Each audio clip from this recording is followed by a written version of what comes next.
The dust of West Texas had a particular quality in the summer of 1941. It hung in the air like a veil of amber light, coating everything it touched with the persistence of memory itself.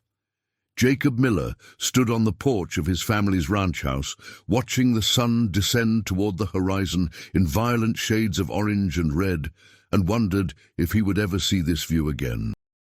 His hands, calloused from years of working cattle and mending fences, gripped the wooden railing until his knuckles turned white. At 23 years old, he had never traveled farther than El Paso, had never seen the ocean, had never imagined that within a year he would be standing on foreign soil with a rifle in his hands and the lives of his fellow soldiers depending on decisions he would make in fractions of seconds. His father, Thomas Miller, emerged from the house carrying 2 glasses of sweet tea, the ice already beginning to melt in the oppressive heat. The older man's face was weathered like the landscape itself, creased with lines that told stories of drought and hardship, of cattle lost to disease and crops failed by unforgiving seasons.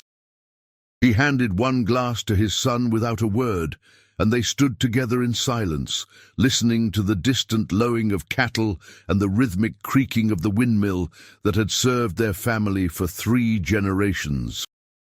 "Your mother's been crying again," Thomas said finally, his voice rough as sandpaper. "She knows you've made up your mind." Jacob took a long drink of the tea, savoring the sweetness, committing it to memory alongside every other detail of this place he loved. "I know, Pa. But after what happened at Pearl Harbor, I can't just stay here and pretend the world isn't burning. Those boys who died, they were someone's sons too, someone's brothers." Before you continue with this story, take a moment to subscribe to our channel and leave a comment telling us where you're watching from. Your support means everything to us, and we love hearing from viewers around the world. Now, let's continue with Jacob's journey. Thomas nodded slowly, understanding in his eyes even as pain flickered across his features. "Your grandfather fought in France during the Great War. Came back different. Took him years to sleep through the night without waking up screaming. Your mother's afraid the same thing will happen to you." "Maybe it will," Jacob admitted, meeting his father's gaze directly. "But I'd rather face that than live with the knowledge that I could have helped and didn't. That I was safe on this ranch while other men fought for our freedom." The conversation was interrupted by the appearance of Jacob's younger sister, Sarah, who burst through the screen door with the energy of a 16-year-old who hadn't yet learned that the world could be cruel and unforgiving. Her dark hair was pulled back in a ponytail, and her eyes, the same deep brown as their mother's, were red from crying. "Jake, tell me you're not really leaving," she pleaded, grabbing his arm with both hands. "Tell me this is just one of your stupid jokes." Jacob set down his glass and pulled his sister into an embrace, feeling her shoulders shake with suppressed sobs. "Sarah, you know I have to go, but I promise you I'll come back. I'll write you letters every week, and you can tell me all about school and your horses and whatever boy you're sweet on this month." "I'm not sweet on anyone," she mumbled into his chest, though they both knew it was a lie. "And you better write. Every single week, Jake. If you miss even one, I'll never forgive you." The training camp at Fort Sam Houston in San Antonio was a rude awakening from the comfortable rhythms of ranch life.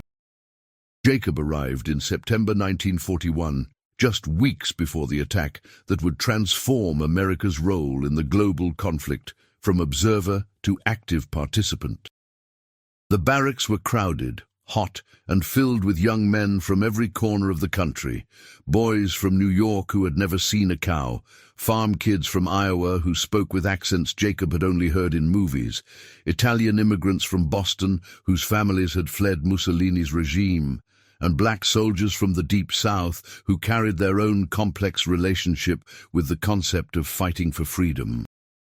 Jacob's bunkmate was a wiry Irish kid from Chicago named Patrick O'Sullivan, who talked constantly, told elaborate lies about his romantic conquests, and possessed an uncanny ability to find extra cigarettes and chocolate bars through mysterious channels he refused to explain.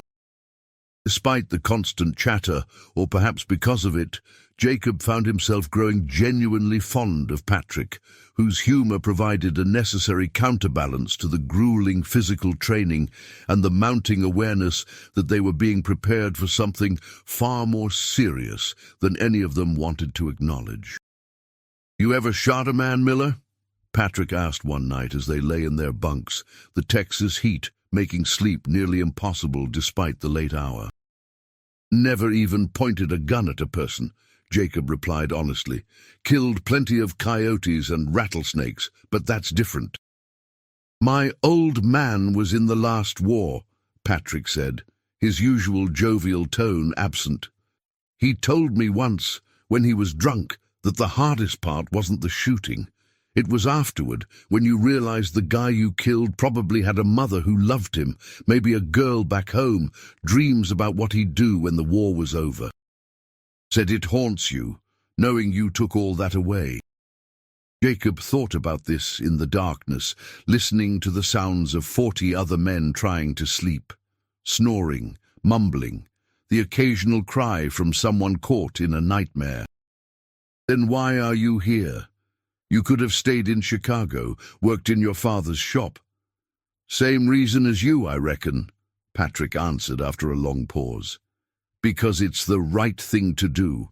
Because if we don't stand up to evil, then what's the point of anything? My grandparents came to America because they were starving in Ireland, because this country gave them a chance at a better life. Now it's my turn to pay that debt." Training was relentless. Endless marches with full packs under the merciless Texas sun. Obstacle courses that left them covered in mud and bruises, weapons drills, until they could field strip and reassemble their rifles blindfolded. Tactical exercises that pushed them to the limits of their physical and mental endurance. Jacob discovered reserves of strength he hadn't known he possessed, found that the years of ranch work had prepared him better than most for the physical demands of military life. But more importantly, he learned to work as part of a unit, to trust the men around him with his life, to understand that individual heroism meant nothing if it compromised the mission or endangered his brothers in arms. Their sergeant, a barrel-chested veteran named Harvey Stone, who had fought in the Philippines during the Spanish-American War, was a harsh taskmaster who accepted nothing less than perfection. He pushed them harder than they thought possible, yelled insults that would have started fistfights in civilian life, and somehow, through his brutal methods, forged them into something approaching actual soldiers. "You think this is hard?" Stone bellowed one afternoon as they crawled through mud under barbed wire, while machine guns fired live ammunition over their heads. "Wait until you're in North Africa, with sand in every orifice, haven't had water in 8 hours, and there's a German tank coming over the ridge. This is a goddamn Sunday picnic compared to what's waiting for you." When the news of Pearl Harbor reached them on December 7th, the atmosphere in the camp transformed overnight. What had been theoretical suddenly became desperately real. Men who had enlisted seeking adventure or escape from the Depression now faced the certainty of combat. Jacob wrote to his family that evening, his hands shaking as he tried to find words adequate to the moment. "Dear Ma, Pa, and Sarah, I expect you've heard the news by now about the attack on Hawaii. More than 2,000 Americans killed, they're saying, most of them boys, not much older than me. The whole camp is in an uproar, men angry, scared, eager to get overseas and make the Japanese pay for what they've done. I want you to know that I'm safe and that my training is going well. Sergeant Stone says our unit will probably be deployed within 6 months, though he can't tell us where. I think about home every day, the smell of Ma's cooking, the sound of the cattle at dawn, Sarah's laughter. I carry those memories with me like a shield. You asked me once if I was afraid. I am, but not in the way you might think. I'm not afraid of dying exactly. I'm afraid of letting down the men who depend on me. I'm afraid of not being brave enough when the moment comes. But I'm also certain that I'm doing the right thing, and that certainty gives me strength. Take care of each other. I'll write again soon. Your loving son and brother, Jake. The winter of 1942 passed in a blur of increasingly advanced training. They learned desert warfare tactics, practiced coordinated assaults on fortified positions, studied maps of North Africa until they could identify every major city and strategic point. Jacob was promoted to corporal in March, given responsibility for a squad of 8 men whose lives would soon depend on his judgment and leadership. The weight of that responsibility sat heavy on his shoulders, but he embraced it, knowing that hesitation or self-doubt could get people killed. In May, they received their orders. They would be part of Operation Torch, the Allied invasion of North Africa, scheduled for November 1942. The announcement was met with a mixture of relief, finally action instead of endless waiting, and dread. They would be going into combat against German forces under the command of Erwin Rommel, the legendary Desert Fox, whose tactical brilliance had earned him respect even from his enemies. Jacob spent his final days before shipping out writing letters to everyone he could think of. His parents, Sarah, his high school sweetheart Mary Beth, who had married someone else but remained a friend, the neighbors who had helped his family through hard times. He wanted to leave something behind, some record of who he had been before the war changed him in ways he couldn't yet imagine. Patrick found him one evening sitting alone outside the barracks, staring up at the stars. The Irishman sat down beside him without invitation, offering a cigarette that Jacob accepted despite having never been much of a smoker. "You thinking about tomorrow?" Patrick asked, lighting both cigarettes with a battered Zippo.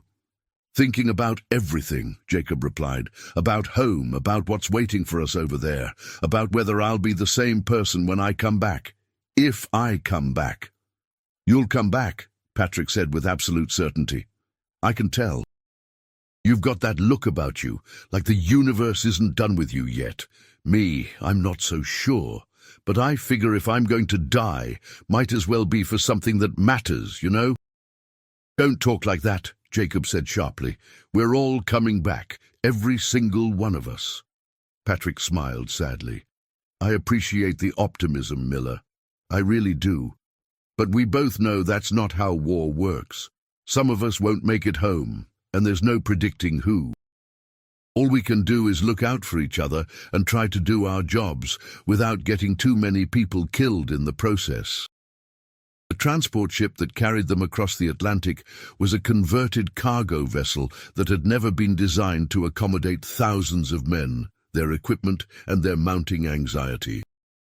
The crossing took 2 weeks, during which time Jacob experienced seasickness for the first time in his life, participated in countless drills designed to prepare them for the landing, and spent long hours talking with his squad about everything except the combat that awaited them. His squad was a microcosm of America itself. There was Robert Chen, a Chinese-American from San Francisco whose family ran a laundry and who spoke 4 languages fluently. James Washington, a sharecropper's son from Alabama who had quietly endured 1,000 indignities, but whose courage and skill had earned him respect from men who might not have given him the time of day in civilian life.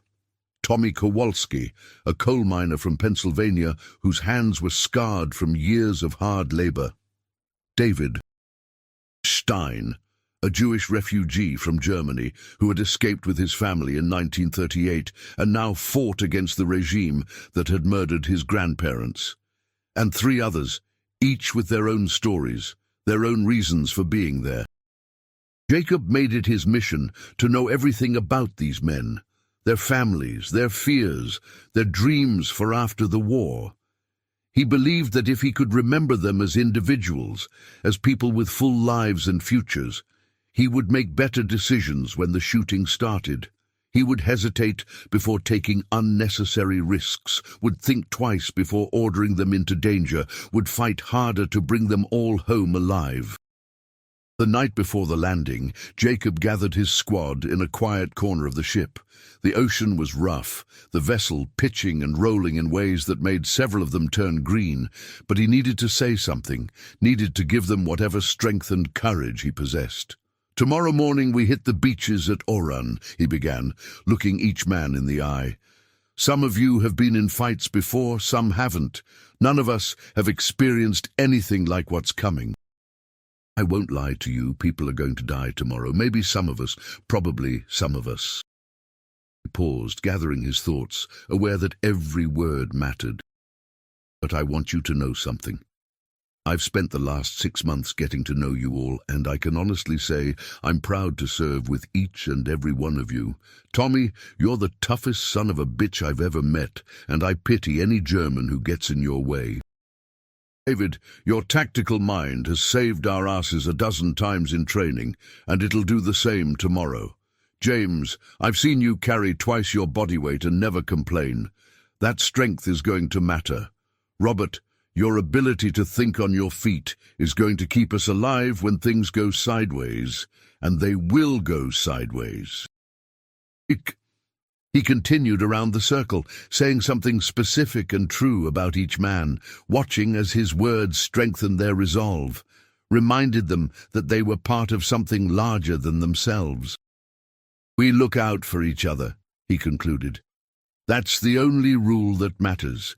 We stick together, we watch each other's backs, and we do our jobs. And when this is all over, we're going to sit together and remember the men we were before the war changed us. Now get some sleep. Tomorrow's going to be a long day." The landing at Oran on November 8, 1942, was chaos incarnate. Despite intelligence suggesting light resistance, the French colonial forces defending the port fought with unexpected ferocity. Jacob led his squad off the landing craft into waist-deep water, bullets zipping past their heads, explosions sending up geysers of water and sand, the smell of cordite and blood and salt mixing into something that would haunt his nightmares for decades. "Move! Move! Get to the seawall!" he shouted, his voice barely audible over the din of battle. Around him men fell, some crying out, others dropping silently into the water that quickly turned red. Jacob forced himself not to look, not to think about whether they were dead or wounded, focusing entirely on getting his squad to cover. They made it to the seawall, somehow all 8 of them intact, and Jacob allowed himself a moment of relief before realizing that the real work was just beginning. Above them, French positions fired down with machine guns and rifles, and they would have to advance or die where they crouched. "Robert, can you see where that machine gun is firing from?" Jacob asked, pressing himself against the wall as bullets kicked up sand inches from his face. "Third-floor window, yellow building, about 200 yards, Robert answered immediately, his eyes sharp despite the chaos. "Tommy, think you can get a grenade up there?" The coal miner grinned, a wild expression that spoke of barely controlled rage. "Give me covering fire and watch me work." What followed was a textbook example of coordinated infantry assault, half the squad laying down suppressing fire while Tommy ran forward in short bursts, finally getting close enough to hurl a grenade through the window with the accuracy of a baseball pitcher. The explosion silenced the machine gun, and Jacob led them forward, taking the building room by room, their training overriding their fear. By nightfall, they had secured a section of the port, though the cost had been high. Jacob's unit had lost 2 men in the initial landing, boys whose names he would carry with him forever. The victory felt hollow as he helped load their bodies onto trucks for transport to the temporary morgue, wondering what he would write to their families, what words could possibly convey the waste and horror and necessary sacrifice. The campaign in North Africa would last another 7 months, a grueling test of endurance against an enemy that combined tactical brilliance with desperate determination. Jacob and his squad fought through desert towns and mountain passes, survived sandstorms that could strip paint from vehicles, learned to conserve water and ammunition with equal care, and discovered depths of exhaustion they had never imagined possible. In January 1943, they participated in the Battle of Kasserine Pass, where American forces suffered their first major defeat against the Germans. Jacob watched as tanks burned and men died, and carefully constructed plans fell apart in the face of Rommel's superior tactics. They retreated in disorder, and for the first time, Jacob wondered if they would lose, if all their sacrifice would mean nothing in the end. But they learned from that defeat, adapted, became harder and smarter and more dangerous. When they finally drove the Germans out of Tunisia in May 1943, Jacob felt a grim satisfaction that had nothing to do with glory or victory parades. They had endured, had become the soldiers Sergeant Stone had promised they could be, and now they were ready for whatever came next. Jacob sat in a damaged cafe in Tunis, drinking bitter coffee and writing another letter home. Outside, the city was celebrating liberation, but he felt only bone-deep weariness and the weight of the friends he had lost. Patrick O'Sullivan had died at Kasserine, killed by artillery fire while trying to reach a wounded soldier. David Stein had lost an arm to shrapnel outside Bizerte, but was alive on his way back to the States and the end of his war. Of his original squad, only 5 remained, supplemented by replacements who looked impossibly young and frightened. Dear Sarah, I'm writing to you from North Africa, though I can't tell you exactly where, because the censors would black it out anyway. The fighting here is over, and we won, though it doesn't feel much like winning when I think about the men who didn't make it. I want you to know that I'm okay, physically at least. Not a scratch on me, which seems like a miracle when I think about everything we've been through. But I'm different now, Sarah. I've seen things I can't unsee, done things I can't undo.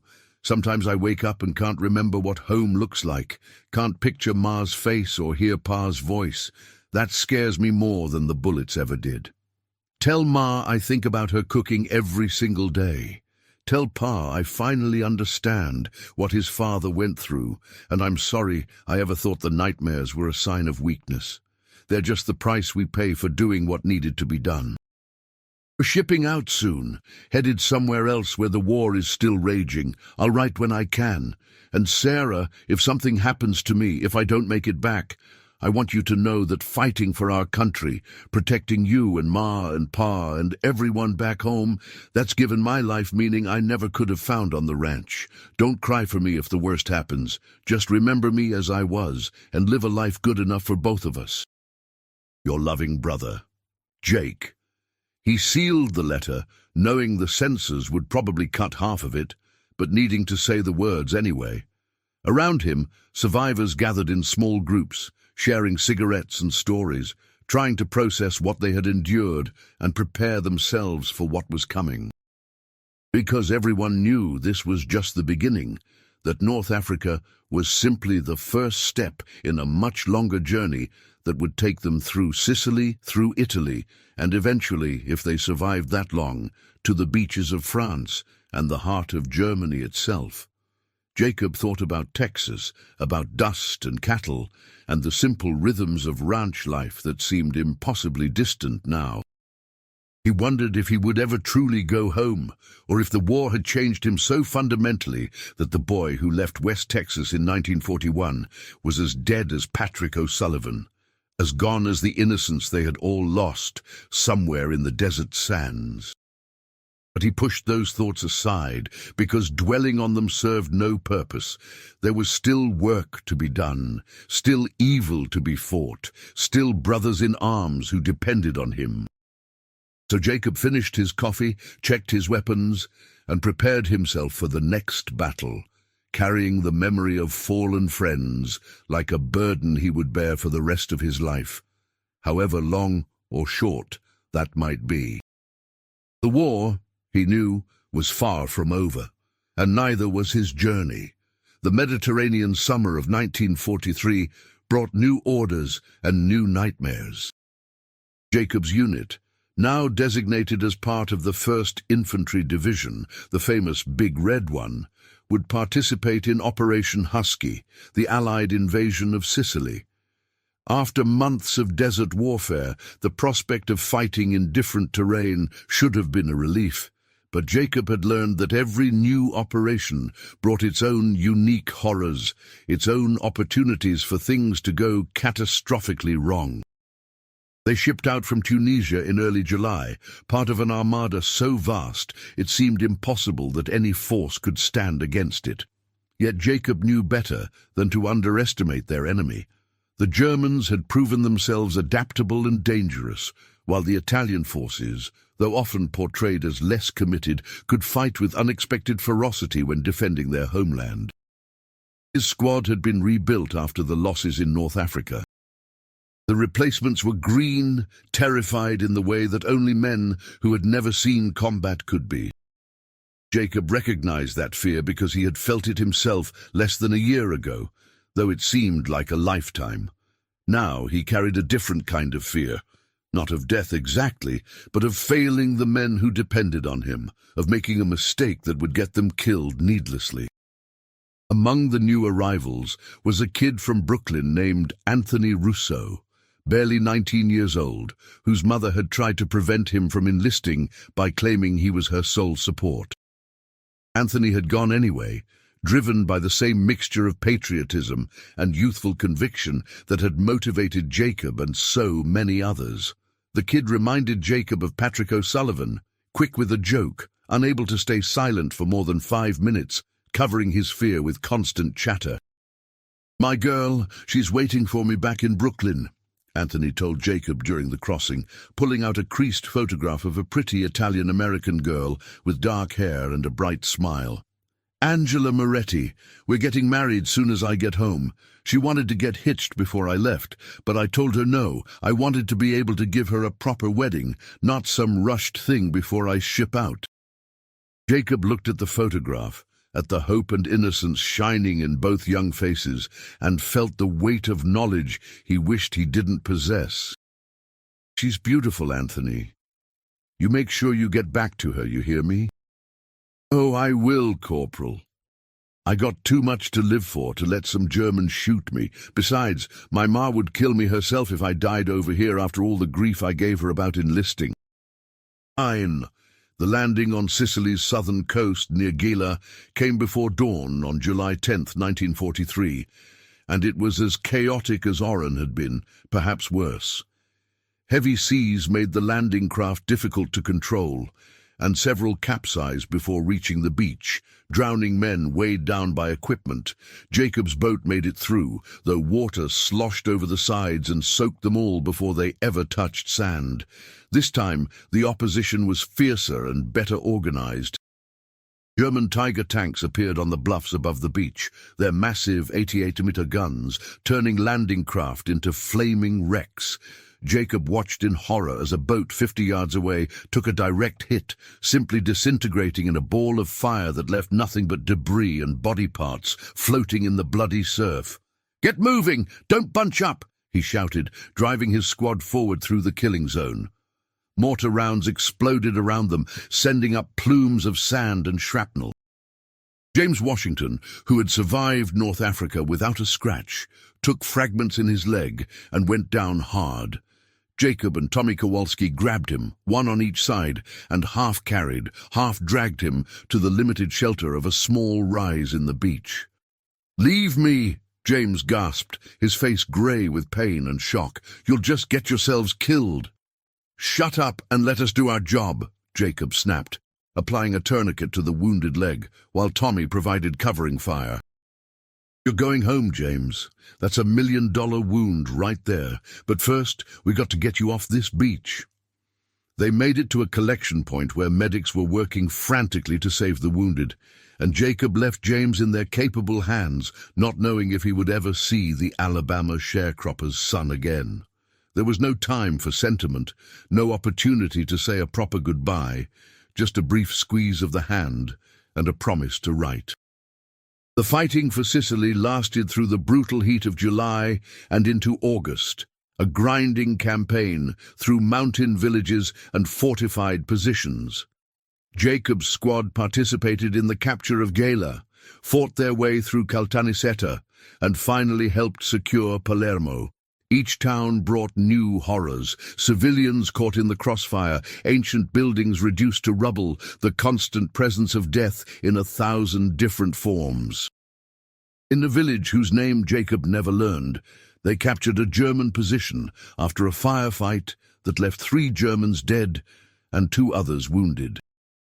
Jacob approached the wounded enemy soldiers with his rifle ready, prepared for treachery or a final act of defiance.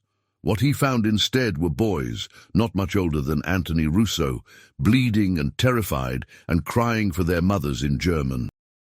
One of them, a blond kid who couldn't have been more than 18, looked up at Jacob with eyes full of pain and fear and something else, recognition that they were the same, that the uniforms and flags meant nothing in the face of shared mortality. Jacob called for a medic, then sat beside the wounded German while they waited, offering him water and a cigarette, unable to reconcile the propaganda image of a brutal enemy with this frightened kid who probably had a girl waiting for him in some German town, parents who prayed for his safe return. "Why?" the German asked in broken English, gesturing to the water, the cigarette, the basic human kindness Jacob was showing him. "I am enemy." "You're also a soldier doing his job," Jacob replied, surprised by his own words. "And right now you're hurt and need help. That's all that matters." The moment stayed with Jacob long after the German kid was evacuated to a POW hospital.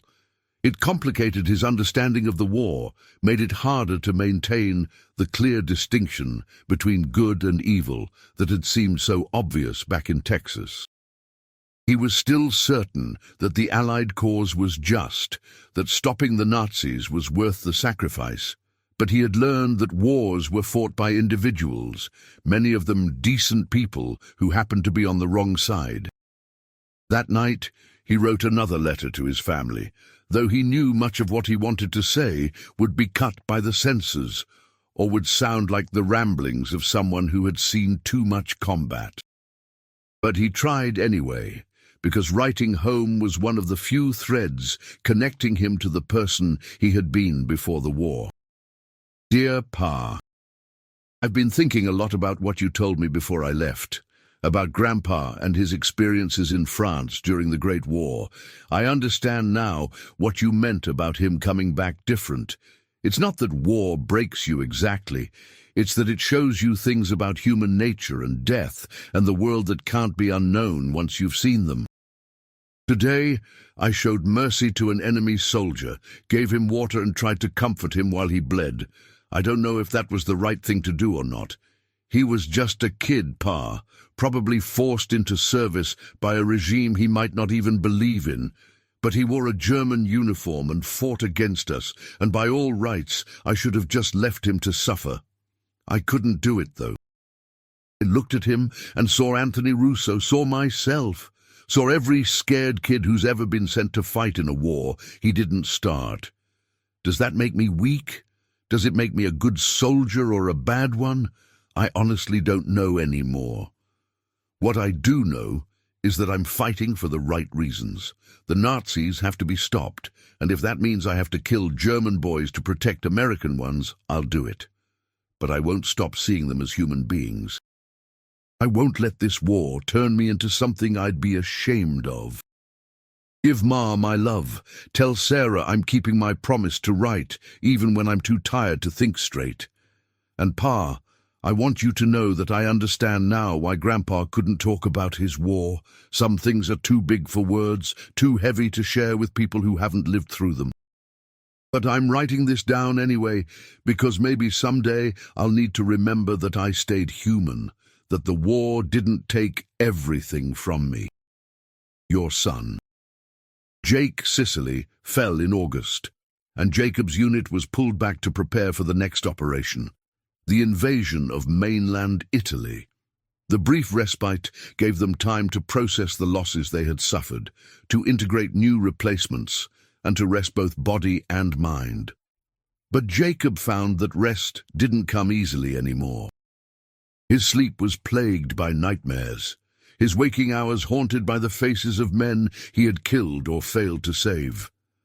Anthony Russo found him one evening sitting alone outside their tent, cleaning his rifle with the obsessive care of someone who had learned that equipment failure could mean death. "Corporal, can I ask you something?" the Brooklyn kid ventured, sitting down uninvited in the way that had become his trademark. "Go ahead, Anthony." "How do you deal with it? The killing, I mean. We're taught in training to think of them as the enemy, as targets, but when you see their faces... I shot a German last week, and I keep thinking about it, wondering who he was, whether he had a family." Jacob continued cleaning his rifle, considering his answer carefully. "I don't think there's a good way to deal with it, kid. It stays with you, but what I try to remember is why we're doing this. Every German soldier we kill is one who can't kill our boys, can't help the Nazis murder more innocent people, can't prolong this war. We're not doing this because we enjoy it or because we hate Germans as people. We're doing it because it has to be done." "But what if," Anthony started, then stopped, struggling with the question. "What if we're not really any different from them? What if we're all just following orders, killing people our governments tell us to kill?" "We are different," Jacob said firmly, looking the younger man in the eye. "We didn't start this war. We didn't invade anyone's country. We didn't build concentration camps or try to conquer the world. Yeah, we're killing people, and that's a terrible thing. But we're doing it to stop something even worse. Remember that, Anthony. Remember why you're here." The conversation stayed with Jacob as they prepared for the invasion of Italy, scheduled for September. He had become the unit's informal counselor, the person younger soldiers came to when they needed to talk through their fear or guilt or confusion. It was a role he hadn't asked for, but felt obligated to fulfill, because if sharing his own struggles could help even one person cope with the madness of war, then it was worth the vulnerability. The landing at Salerno on September 9, 1943, marked the beginning of the Italian campaign, a brutal, grinding advance through some of the most defensible terrain in Europe.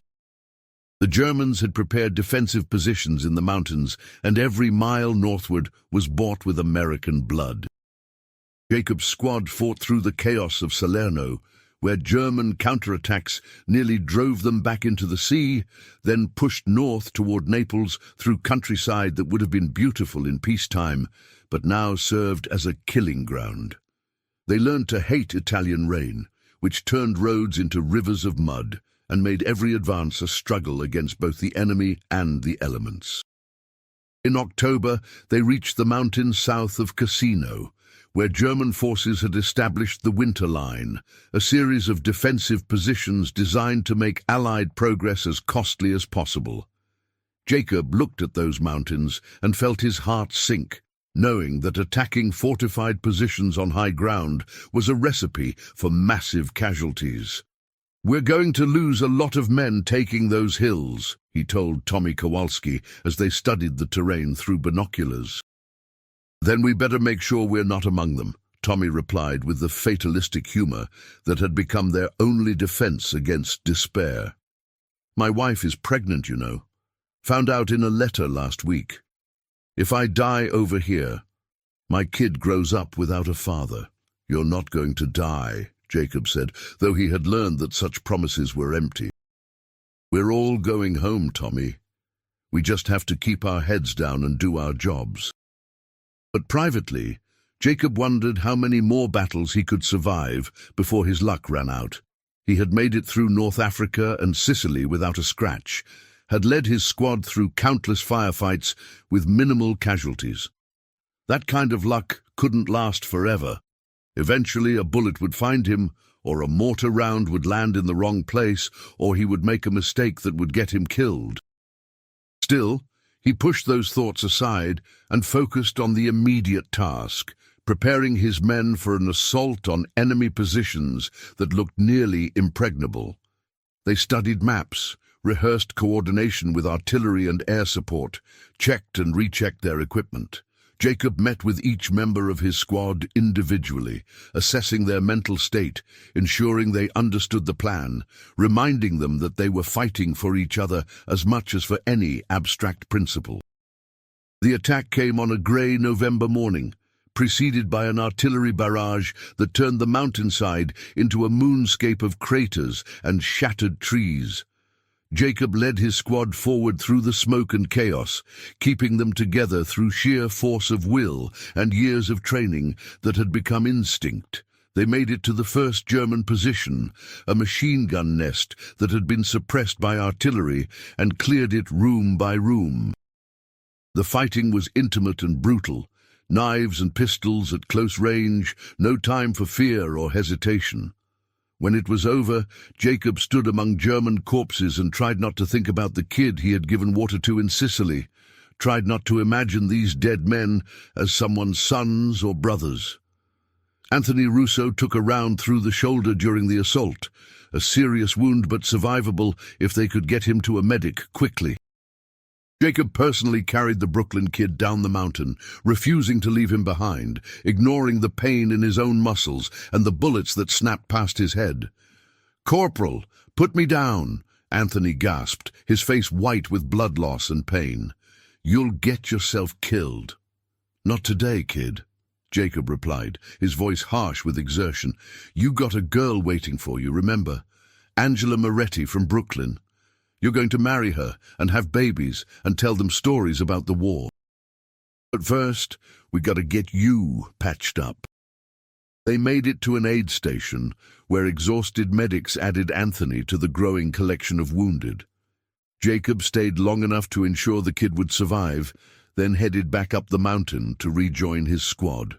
There was still work to be done, still ground to take, still Germans to kill or capture. The Italian campaign would grind on through the winter and into the spring of 1944, a series of bitter battles for mountains and valleys and small towns that held strategic importance, but whose names Jacob struggled to remember afterward.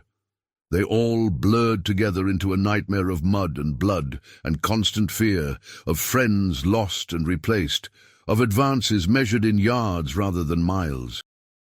And through it all, Jacob kept writing letters home, kept reading the replies that connected him to a world beyond the war, kept the photograph of his family close to his heart as a reminder of why he endured.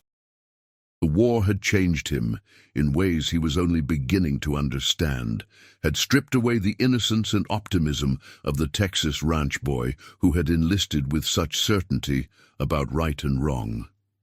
But it hadn't broken him. Not yet. And as long as he could still care about his men, still feel the weight of responsibility for their lives, still rage against the waste and horror of it all, he knew that the core of who he was remained intact. The question was whether that core would survive what was coming next: the invasion of France, the final push into Germany, the inevitable confrontation with an enemy that grew more desperate and dangerous with every passing day. Jacob didn't know the answer.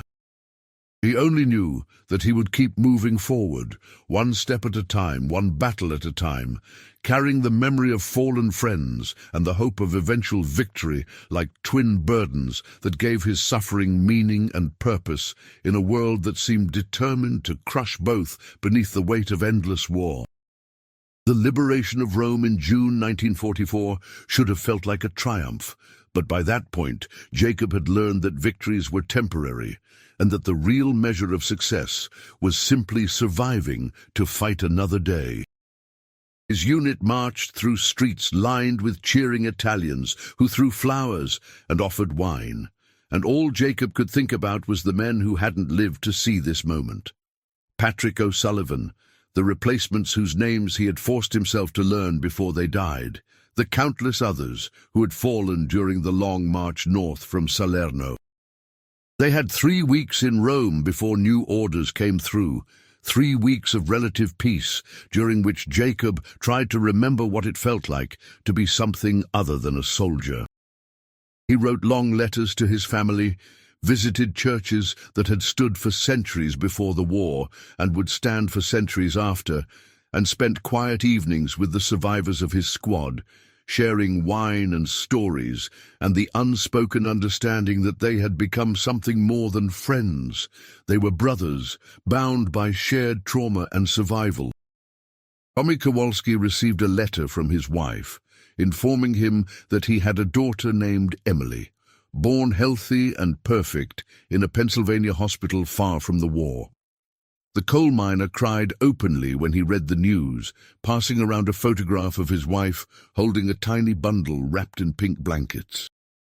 Jacob looked at that photograph and felt a complex mixture of emotions, joy for his friend, but also a sharp awareness of how fragile life was, how easily Tommy could die before ever meeting his daughter. "I got to make it home now," Tommy said that night, his voice rough with emotion and wine. "I got to see my little girl, teach her to ride a bike, walk her down the aisle someday. I can't die over here, Jake. I just can't." "Then don't," Jacob replied simply. "Keep your head down, follow orders, and we'll all get through this together. Your daughter needs her father, and you're going to be there for her. I promise you that." It was a promise he had no power to keep, and they both knew it. But Tommy nodded anyway, finding comfort in the words, even if their truth was uncertain. That was what soldiers did. They made promises they couldn't guarantee, held on to hope that might be false, because the alternative was to acknowledge that they were all just one bullet or bomb away from never seeing their loved ones again. The orders, when they came, were simultaneously expected and devastating. Jacob's unit would be part of Operation Dragoon, the Allied invasion of southern France, scheduled for August 15, 1944. While the more famous D-Day landings had taken place in Normandy 2 months earlier, the southern invasion was crucial for opening additional supply routes and putting pressure on German forces from multiple directions. Jacob gathered his remaining squad members, now a mixture of veterans who had been with him since North Africa and replacements who had joined during the Italian campaign, and gave them the news. He watched their faces as they processed the information, saw the fear and resignation and grim determination that had become so familiar. "I won't lie to you," he told them. "This is going to be another beach landing, another opportunity for things to go sideways. But we're good at this now. We know what to expect. We trust each other. And we're going to execute our mission and make it through to the other side." Robert Chen, who had been promoted to sergeant after displaying exceptional leadership during the Battle of Monte Cassino, spoke up. "What's the intelligence on German strength in the area?" "Mixed reports," Jacob admitted. "Some sectors are lightly defended, others have significant fortifications. We won't know for sure until we hit the beach. But that's always been the case. We adapt, we overcome, and we complete the mission." Nodun, the crossing from Italy to southern France, was mercifully short compared to the transatlantic voyage that had brought them to war.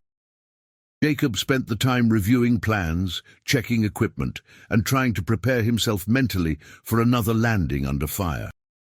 He had developed rituals over the past 2 years, checking his rifle 3 times before combat, reading his last letter from home, touching the small silver cross his mother had given him before he shipped out, even though he wasn't sure he believed in God anymore, after everything he had seen. The landing at Saint-Tropez, a name that would later become associated with luxury resorts and vacation destinations, was surprisingly light in terms of opposition.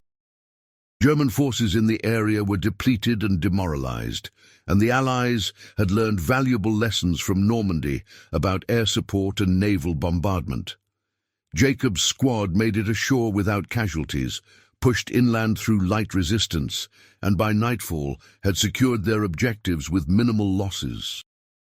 It was almost anticlimactic after the horrors of Sicily and Salerno, and Jacob found himself waiting for the other shoe to drop, for the inevitable German counterattack or the hidden defensive position that would turn their success into disaster. But it never came. Instead, they pushed north through Provence, liberating French villages and towns, experiencing the joy of being greeted as liberators rather than invaders. In a small village near Avignon, an elderly Frenchwoman stopped Jacob on the street and kissed both his cheeks, tears streaming down her weathered face. She spoke rapidly in French, which Jacob didn't understand, but Robert Chen translated. She was thanking them for freeing her village, for ending 4 years of German occupation, for giving her hope that her grandson, who had been taken to Germany as forced labor, might someday come home. Jacob accepted her gratitude awkwardly, uncomfortable with being treated as a hero when he felt more like a survivor who had simply done his job and gotten lucky. But he understood what their presence meant to these people, how the sight of American uniforms represented not just military victory, but the possibility of returning to normal life, of rebuilding what the war had destroyed. As they pushed north toward the German border through the late summer and fall of 1944, the character of the war changed again. German resistance stiffened as they fell back toward their homeland, and the fighting took on a desperate quality.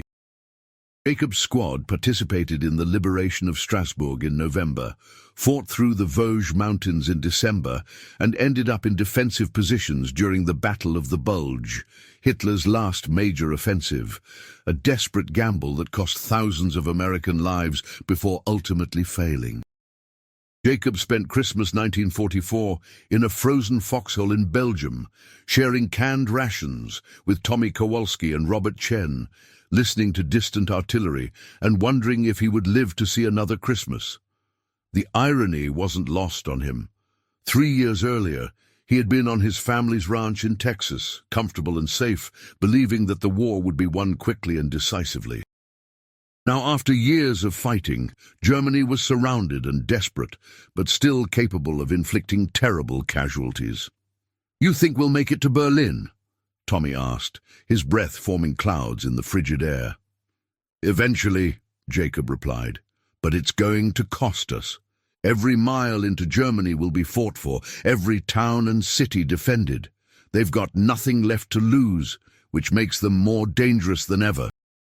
"My daughter will be walking soon," Tommy said softly. "She'll be talking by the time I get home, if I get home. She won't even know who I am."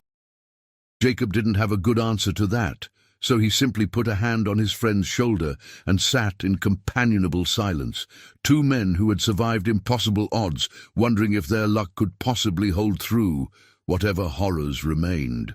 The letters from home had taken on a different quality as the war progressed. His mother wrote about rationing and war bonds, about the gold star flags appearing in neighbors' windows, about the fear she carried every day that a telegram would arrive informing her of Jacob's death. His father's letters were shorter but more frequent, filled with mundane details about ranch life that Jacob devoured hungrily: cattle prices, weather patterns, repairs to the windmill. Sarah, now 18, wrote about her job at a munitions factory, about the boys from their town who had been killed or wounded, about her determination to help the war effort in any way she could. And then, in January 1945, Jacob received a letter that changed everything. It was from Mary Beth, his high school sweetheart who had married someone else while he was in basic training. He wrote that her husband had been killed at Normandy, that she was pregnant with his child, and that she didn't know how she would manage alone. She wasn't asking for anything specific, but the pain and fear in her words cut through Jacob like a knife, reminding him that the war's casualties extended far beyond the soldiers who died on battlefields. He spent hours composing a response, trying to find words that would provide comfort without seeming condescending or inappropriate.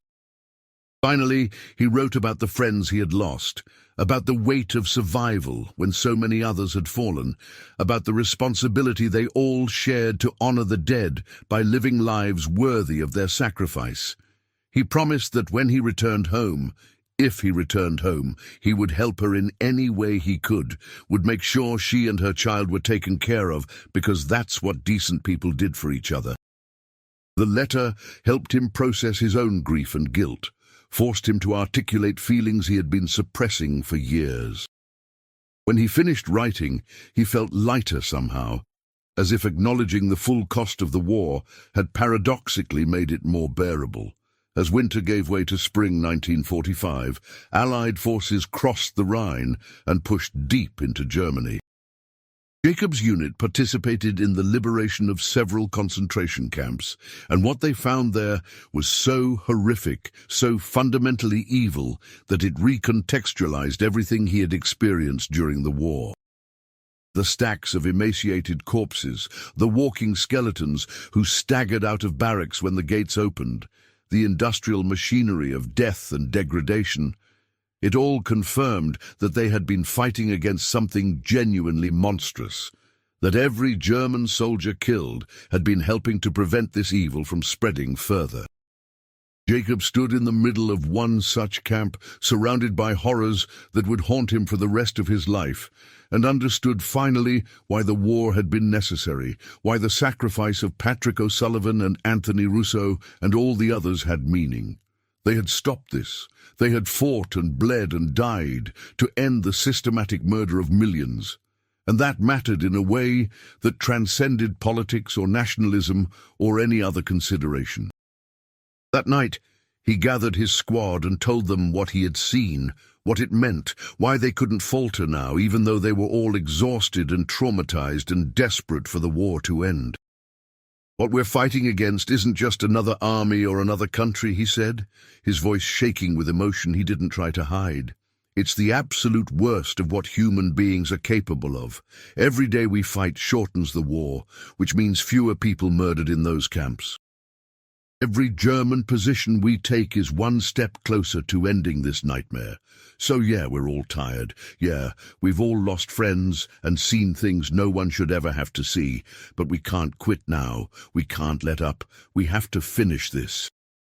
His squad, Tommy Kowalski, Robert Chen and 5 others, who had joined as replacements but had proven themselves in combat, nodded their understanding. They had all been changed by what they had witnessed, had all felt the same mixture of rage and horror and renewed determination. The final weeks of the war were a blur of rapid advances and isolated pockets of fierce resistance. German forces were collapsing, but some units fought to the bitter end, either out of loyalty to the Nazi regime or simply because they didn't know what else to do. Jacob's squad cleared towns and villages, accepted surrenders from German soldiers who looked relieved that their war was over, and pressed forward toward Berlin, even as Soviet forces approached from the east. And then, on May 8, 1945, it ended. Germany surrendered unconditionally, and the European war was over. Jacob heard the news while sitting in a requisitioned German house, cleaning his rifle for what he hoped would be the last time. Around him, soldiers celebrated with captured German liquor and improvised music, but Jacob felt only exhaustion and a strange emptiness. He had survived. Against all odds, through countless battles and near misses, he had made it to the end of the war alive and relatively intact. Tommy Kowalski had survived too, would get to meet his daughter Emily. Robert Chen had survived. Most of his current squad had survived. But so many others hadn't, and their absence felt more present than the victory celebrations happening around him. Tommy found him later that evening, drunk and emotional, and pulled Jacob into a fierce embrace. "We made it, Jake. We actually made it. I'm going home to my little girl." "Yeah, we made it," Jacob agreed, returning the embrace. "We got lucky, Tommy. So many good men didn't. Then we owe it to them to live right, don't we? To make it mean something that we survived and they didn't." Before we conclude this story, I want to ask you to do one more thing. Subscribe to our channel and leave a comment sharing your thoughts about Jacob's journey. Your engagement helps us continue bringing you these stories. Now let's see how this remarkable journey comes to an end. Jacob nodded, understanding the weight of that responsibility, knowing that he would carry it for the rest of his life. They had survived the war, but the war would never entirely release them. It would live on in nightmares and sudden moments of panic, in the faces of lost friends glimpsed in crowds, in the inability to fully explain to those who hadn't been there what they had experienced. But they had survived, and that meant something, even if Jacob wasn't entirely sure what yet. The journey home was long and bureaucratic, involving weeks of waiting for transport ships and processing through demobilization centers. The journey home was long and bureaucratic, involving weeks of waiting for transport ships and processing through demobilization centers. Jacob spent that time writing letters, catching up on sleep he hadn't realized he desperately needed, and trying to process 3.5 years of combat into something his mind could contain without breaking. He received word that Anthony Russo had recovered from his shoulder wound and was already back in Brooklyn, planning his wedding to Angela Moretti. James Washington had lost his leg, but was alive, working with the NAACP to advocate for black veterans' rights. David Stein, despite losing his arm, had enrolled in law school, determined to prosecute war criminals and ensure that what happened in the concentration camps could never be forgotten or denied. The survivors were scattering, returning to lives that had continued without them, trying to find their places in a world that had fundamentally changed during their absence. Jacob wondered what awaited him in Texas, whether his family would recognize the man he had become, whether he could ever truly explain what he had experienced. The transport ship that finally carried them across the Atlantic was crowded with men who shared a peculiar mixture of joy and melancholy. They were going home, yes, but they were also leaving behind the brotherhood forged in combat, the clarity of purpose that war provided, the intense aliveness that came from surviving situations where death was always one mistake away. Tommy Kowalski stood beside Jacob at the rail as the Statue of Liberty came into view, tears streaming down his weathered face. "I never thought I'd see her again," he said hoarsely. "Every day over there, I thought it would be my last. But here we are. We actually made it home." Jacob looked at that iconic symbol of freedom and felt emotions too complex to name. Pride, certainly, and relief, but also guilt that he had survived when Patrick O'Sullivan and so many others hadn't. Anxiety about whether he could ever be a normal person again after everything he had seen and done. Hope that maybe, eventually, the nightmares would fade and he could build a life worth living. "We made it," he agreed quietly. "Now we have to figure out what that means." The processing center in New York was chaos. Thousands of soldiers being discharged, receiving their final pay, signing papers that formally ended their military service. Jacob went through the motions automatically, his mind already in Texas, imagining the reunion with his family. He sent a telegram before boarding the train west. "Coming home, stop arrived New York. Stop will be in El Paso, August 15th. Stop love, Jake." The response came within hours. "We'll be waiting. Stop so proud. Stop love. Always stop, Marpa Sarah." The train journey across America was surreal. Jacob watched the country pass by his window. Cities rebuilding, farms producing, factories converting from war production back to civilian goods. Life had continued here, relatively untouched by the destruction that had consumed Europe. Americans had sacrificed and contributed to the war effort, certainly, but they hadn't experienced occupation or bombing, hadn't seen their cities reduced to rubble, hadn't lived with the constant presence of death. He shared a compartment with other returning soldiers, men who understood without words being spoken. They traded stories when the mood struck, sat in companionable silence when it didn't, and looked out at the passing landscape with the wonder of people seeing familiar things with new eyes. One veteran, a Marine who had fought in the Pacific, asked Jacob where he had served. When Jacob mentioned North Africa, Sicily, Italy, France and Germany, the Marine whistled low. "You saw the whole show then? Lost a lot of friends?" "Too many," Jacob replied simply. "Yeah," the Marine agreed. "Me too. My whole platoon got chewed up on some island I can't even pronounce. I was in the hospital with malaria when it happened, which is the only reason I'm alive. Doesn't seem fair, does it? Good men dying while I survived because I got sick at the right time." "Nothing about war is fair," Jacob said. "We just have to figure out how to live with what happened, how to honor the ones who didn't make it by making our survival mean something." The Marine nodded, and they lapsed back into silence, two men carrying burdens too heavy to fully share, but too similar to require explanation.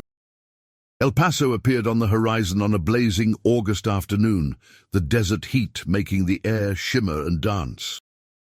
Jacob felt his heart rate accelerate as the train pulled into the station, saw the crowds of families waiting for returning soldiers, and suddenly felt terrified in a way that combat had never made him feel. What if they didn't recognize him? What if he couldn't be the son and brother they remembered? What if the war had changed him so fundamentally that there was no bridge back to the life he had left? But then he saw them.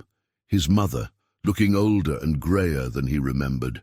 His father standing tall and straight despite his years, and Sarah, now a young woman rather than the girl who had begged him not to leave.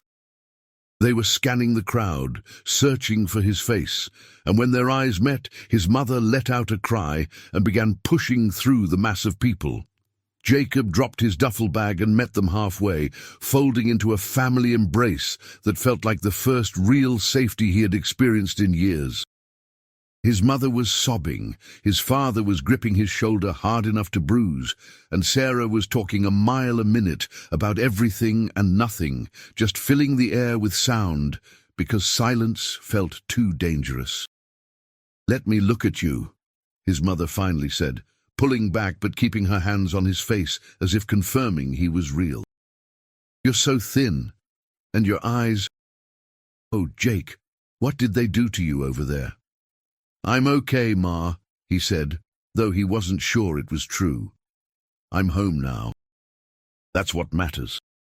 The drive back to the ranch was filled with careful conversation, his family asking questions about things that didn't matter, avoiding the topics they really wanted to discuss, trying to ease him back into civilian life gently. Jacob appreciated their caution, but also felt frustrated by it. He wanted to tell them everything, to share the weight he carried, but he also knew that doing so would be cruel, would burden them with images and knowledge they could never escape. So he talked about the beauty of the Italian countryside, about the French villagers who had kissed his cheeks, about the funny things Patrick O'Sullivan used to say. He didn't mention the concentration camps, or the friends who had died screaming, or the German boy who had looked at him with recognition of their shared humanity. Some truths were too heavy to share. The ranch looked exactly as he had left it. The same weathered barn, the same creaking windmill, the same endless expanse of Texas sky. Jacob stood on the porch that first evening, watching the sun set in familiar shades of orange and red, and felt a complicated mixture of emotions. This was home, the place he had dreamed about during cold nights in foxholes and hospital tents, but it also felt alien now, too peaceful, too normal, too disconnected from the reality he had lived for 3.5 years. His father joined him, 2 glasses of sweet tea in hand, and they stood together in silence just as they had before Jacob had enlisted.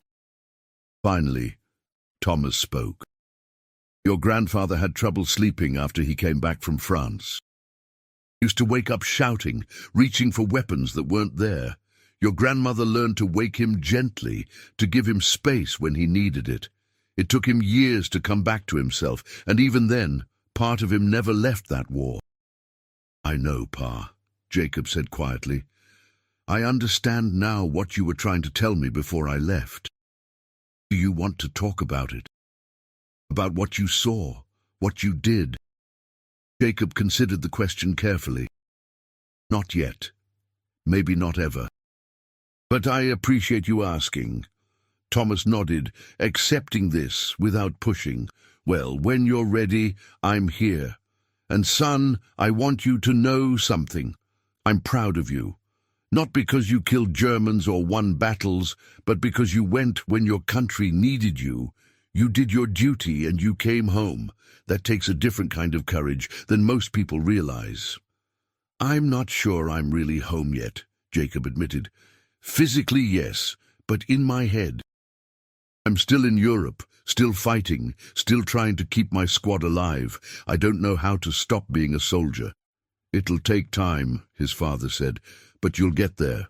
We'll help you, your Ma and Sarah and me, and you've got your whole life ahead of you to figure out who you want to be now that the war's over."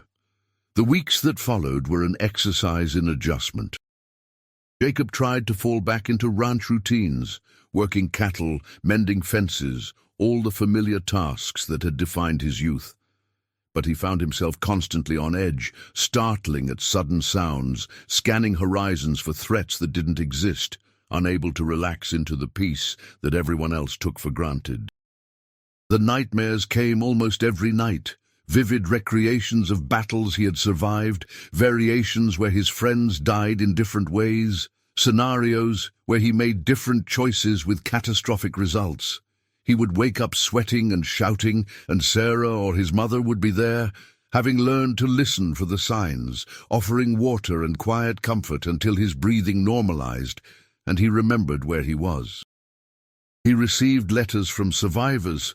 Tommy Kowalski sent photographs of baby Emily, along with updates about his struggles to readjust to civilian life. Robert Chen wrote about using his GI Bill benefits to attend college. Others shared their own challenges with finding work, or dealing with injuries, or simply existing in a world that didn't understand what they had been through. Jacob began writing back, long letters that explored his own struggles with adjustment, that acknowledged the difficulty of returning to normal life after experiencing the intensity of combat. He found that writing helped, that articulating his feelings made them more manageable, and slowly, very slowly, he began to feel like he was making progress.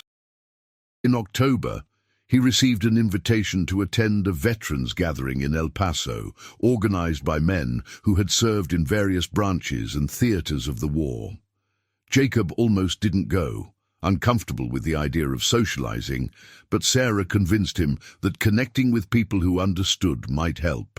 The gathering was held in a community center, and Jacob arrived to find dozens of veterans, some in uniform, others in civilian clothes, all carrying the same invisible weight. They shared stories and drinks, compared experiences, and found comfort in the understanding that they weren't alone in their struggles. One veteran, an Army Air Corps pilot who had flown missions over Germany, approached Jacob during the evening. "You were infantry, right? Ground combat?" "Yeah," Jacob confirmed. "North Africa through Germany. Almost 4 years." "I don't know how you guys did it," the pilot said with genuine admiration. "I was scared every time we flew, but at least I got to come back to a warm bed and hot food. You were in it constantly. No breaks, no escape." "Everyone has their own kind of hell," Jacob replied. "You had to climb into a plane, knowing you might not make it back, knowing that German fighters or flak could kill you in an instant. That takes courage too." The conversation led to others, and by the end of the evening, Jacob had connected with several veterans who lived in the area. They made plans to meet regularly, to provide support for each other as they navigated the challenges of post-war life. It wasn't therapy exactly, but it was something. A reminder that he wasn't alone, that others understood. In November, Jacob made the trip to visit Mary Beth, his former sweetheart who was now a war widow with an infant son. He found her living with her parents, struggling to make ends meet despite the widow's pension, trying to raise a child while processing her own grief. They sat on her parents' porch, watching her son, named Thomas after his father, play in the yard, and talked about everything they had lost and everything that remained. "I don't know how to do this," Mary Beth admitted, tears streaming down her face. How to raise him alone, how to tell him about his father, how to make sense of any of it. Tom was a good man, Jake. He deserved better than to die on some beach in France. He was a good man, Jacob agreed. And he died doing something that mattered.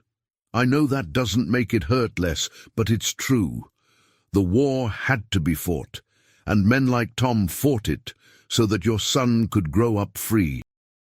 I just wish he was here to see it, she said simply. Jacob stayed for dinner, played with young Thomas, and before he left, pressed an envelope into Mary Beth's hands. "It's not much, but it'll help with expenses, and I'll be back next month with more." Tom was fighting for a better world. The least I can do is help make sure his son has opportunities, that you don't have to struggle alone. "Jake, I can't accept—" "Yes, you can," he interrupted firmly. "We take care of our own. That's what veterans do, what Americans do. Let me help, Mary Beth. Let me do this one thing that might make the war make sense." As he drove back to the ranch that evening, Jacob felt something shift inside him. He couldn't bring back the dead or undo the trauma he carried, but he could honor their sacrifice by helping those they left behind, by building the kind of world they had died to protect. Winter arrived, and with it came the first anniversary of Germany's surrender. Jacob marked the occasion quietly, alone on the porch with a glass of whiskey, thinking about Patrick O'Sullivan and all the others who hadn't made it home. He raised the glass in silent toast, then poured the whiskey onto the ground as an offering to their memory. His mother found him there later, wrapped a blanket around his shoulders, and sat beside him in understanding silence. After a long while, she spoke. "You're going to be okay, Jake. It doesn't feel like it now, but you will. You're strong, and you're home, and you have people who love you. That's enough to build a life on." "I hope you're right, Ma," he replied. "Some days I'm not so sure." "I am right," she said with the absolute certainty that only mothers possess. "You survived the war because you were meant to survive it. Now you have to figure out what you're meant to do with that survival. And knowing you, it'll be something good, something that honors the men who didn't come home." By spring of 1946, Jacob had begun to find his footing. He had taken over more of the ranch operations, giving his aging father a chance to rest after a lifetime of hard work.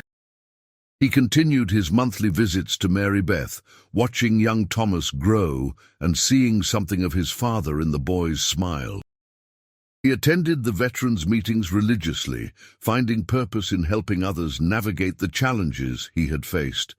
And slowly, very slowly, the nightmares became less frequent.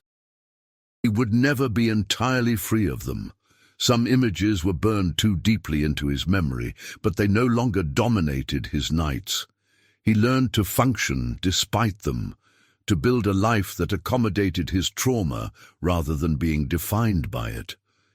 In June, he received a letter from Tommy Kowalski inviting him to Pennsylvania for Emily's second birthday. Jacob made the trip, reuniting with his old friend and meeting the daughter Tommy had talked about during cold nights in foxholes.